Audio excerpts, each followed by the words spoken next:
মানে যে কোনো ঘটনার বেনিফিশিয়ারি কে কে? আমরা প্রাথমিকভাবে যেটা করব, মব এবং উসমান হাদির মৃত্যুর ঘটনায় কারা কারা বেনিফিশিয়ারি হলো। হুম। আমি বাংলাদেশের মাটিতে এখন পর্যন্ত হাদির গুলিবিদ্ধ হওয়া থেকে এখন পর্যন্ত যা যা ঘটলো তার প্রত্যেকটা ঘটনায় একজনের সমস্যা দেখছি, একটা দলের সমস্যা দেখছি। সেটা হলো বিএনপি। বিএনপি 5 আগস্ট পরবর্তী সময় থেকে খুব দ্রুত একটা নির্বাচন চাইছে। দেশ আনস্টেবল হলে নির্বাচন পিছিয়ে যেতে পারে, কোনো না কোনো ফর্মে ঝামেলা বাঁধতে পারে। শুধু সেটা না, উসমান হাদির ঘটনা এবং এরপরে মব, মানে মব বলাও ঠিক না, আসলে মব আসলে একটা স্পন্টেনিয়াস জিনিস। বাংলাদেশে একটা নতুন জিনিস আমরা দেখলাম, এটা পরিকল্পিত ভাবে মব, মানে পরিকল্পিত মব কথা দুটো কিন্তু একটা একটার অ্যান্টাগোনাইজ করে। মব কোনোদিন পরিকল্পিত হয় না, কিন্তু বাংলাদেশে এই ঘটনাটা ঘটানো হচ্ছে। এ ধরনের অস্থিরতা তৈরির চেষ্টা, এবং আমি সংশয় এইটা প্রকাশ করে রাখতে চাই, 25 তারিখ যারা তারেক রহমান আসার আগেও আরো কোনো না কোনো অস্থিরতা ঘটনা ঘটানো হতে পারে, চেষ্টা হতে পারে। সুতরাং এই যাবতীয় যত অস্থিরতা আছে, শর্ট টার্মেও বিএনপির জন্য চাপ, কারণ তারেক রহমান দেশে আসছেন। তিনি স্পষ্ট করেনি তার একটা স্টেট আছে তিনি কেন দেশে আসছেন না, কিন্তু আমরা অনেকেই ধারণা করেছি বা অনুমান করে নিয়েছি যৌক্তিক ভাবে, বা কিছু ইঙ্গিত তার দলের পক্ষ থেকে ছিল যে তার নিরাপত্তা নিয়ে সংশয় ছিল। সেই অস্থিরতা তার শর্ট টার্মে বিএনপিকে ক্ষতি করে, মিড টার্মে তার ইলেকশন নিয়ে ক্ষতি করে। তো সব ক্ষতি বিএনপির, লাভ কার কার তাহলে? বাংলাদেশ একটা সুস্থির গণতান্ত্রিক পরিবেশের দিকে যাবে, বাংলাদেশে গণতন্ত্র প্রতিষ্ঠিত হবে, এটা 5 আগস্টে পরাজিত শক্তি চায় না, আওয়ামী লীগ চায় না।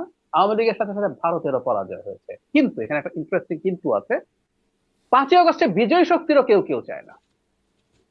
আমি বলছি না তারা এগুলো ঘটিয়েছে, কিন্তু বিজয়ী শক্তিরও কেউ কেউ চায় না। কারণ দেখা গেছে এই অস্থিরতা, বা এই অস্থিরতার কারণে এই সরকারের ক্ষমতা যদি এক্সটেন্ড করার প্রবাবিলিটি বাড়ে, তাদের ক্ষমতা ইনফর্মালি এনজয় করার সুযোগ বেড়ে যায়। কিছু ব্যক্তি আছেন অ্যানার্কিস্ট, তারা ঝামেলা বাঁধিয়ে রাখতে চান, তাতে তাদের এই এনার্কির মধ্যে তাদের এক ধরনের নিজস্ব পাওয়ার তৈরি হয়, তারা চান তাদের মতো করে। এবং আরেকটা গ্রুপ আছে, সেটার কথা একটু বলে রাখতে চাই, এটা একটু সংঘবদ্ধ, এটা একটু যোগ করি, এটা একটু আইসোলেটেড না। শারমিন, আপনি খেয়াল করেছেন 5 আগস্ট পরবর্তী সময় থেকে কয়েকজন মানুষ, এর মধ্যে একজন কেন্দ্রে আছেন, একজন খুবই পরিচিত পাবলিক ইন্টেলেকচুয়াল, যিনি এটাকে বিপ্লব বলছিলেন, যে এটা গণ অভ্যুত্থান হয়নি, এটা বিপ্লব হয়েছে। হুম। এবং তিনি 5 আগস্ট থেকে ক্রমাগত চেষ্টা করেছেন এটা করতে, যে ইভেন ডক্টর ইউনূস শপথ নেওয়ার পরও, যে এটা আসলে একটা বিপ্লবী সরকার হওয়া উচিত, যে সংবিধান ছুঁড়ে ফেলে দেবে, দিয়ে সে নতুন করে ফরমানের মাধ্যমে দেশ চালাতে থাকবে, তারপর একটা নতুন সংবিধান লিখবে, তার অধীনে গিয়ে নির্বাচন হবে। এই কথাগুলো অ্যাম্প্লিফাই করেছে দেশে এবং দেশের বাইরে থাকা কিছু ইনফ্লুয়েন্সার। তার পরবর্তীতে ইভেন এখন যারা এনসিপিতে আছেন, আপনি খেয়াল করবেন উসমান হাদির মৃত্যুর পর গুরুত্বপূর্ণ 3 জন সদস্য অন্তত আমার চোখে পড়েছে বিপ্লবের ডাক দিয়েছেন, সবাই মাঠে থাকবেন, বিপ্লব এবার সম্পন্ন করে যাব, নিষ্পন্ন করে যাব, অথবা বিপ্লবে যে যে কাজটা করা হয়নি সেটা এবার করব, এই আলাপগুলো তারা মাঠে বসে বসে দিয়েছেন।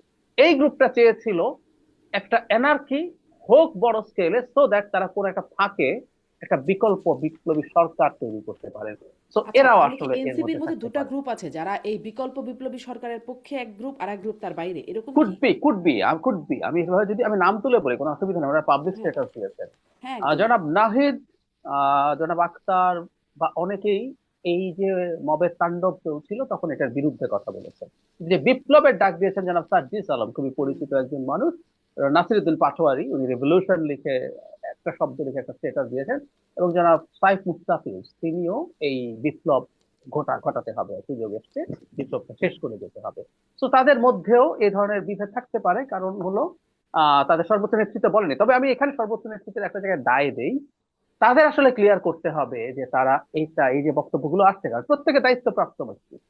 এটা হুম। শুধু এখানে না, আমি যদি একটু পেছনে যাই, জনাব হাসনাত আব্দুল্লাহ যখন বলেন সেভেন সিস্টার্স কে তারা ভেঙে দিতে চান দেশে, তা ভারতের বিচ্ছিন্নতাবাদীদেরকে আশ্রয় দিয়ে, যদি ভারত আমাদের দেশের বিপদ করে, মানে শেখ হাসিনা বা তার সাঙ্গপাঙ্গর কথা বলছেন যদি রাখে, এই যে হুম। বক্তব্যটা ইটসেলফ এনসিপি ধারণ করে কিনা, তারা একটা স্টেটমেন্ট দিয়েছে, ঠিক সে একইভাবে এইরকম এই বক্তব্যগুলো তারা ধারণ করছেন কিনা সেটা তাদের ক্লিয়ার করা দরকার ছিল।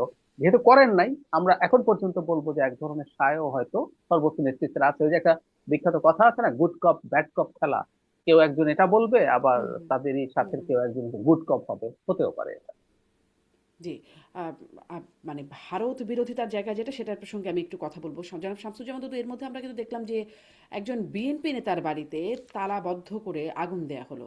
সেই বাড়িতে তার শিশু মেয়ে, 7 বছরের মেয়েটি মারা গেল। বংশালে বিএনপির কার্যালয়ে অগ্নিসংযোগ করা হয়েছে, সেই খবরটিও দেখলাম গণমাধ্যমে। মানে এগুলো কারা করছে, কেন করছে, আপনারা কিছু জানেন?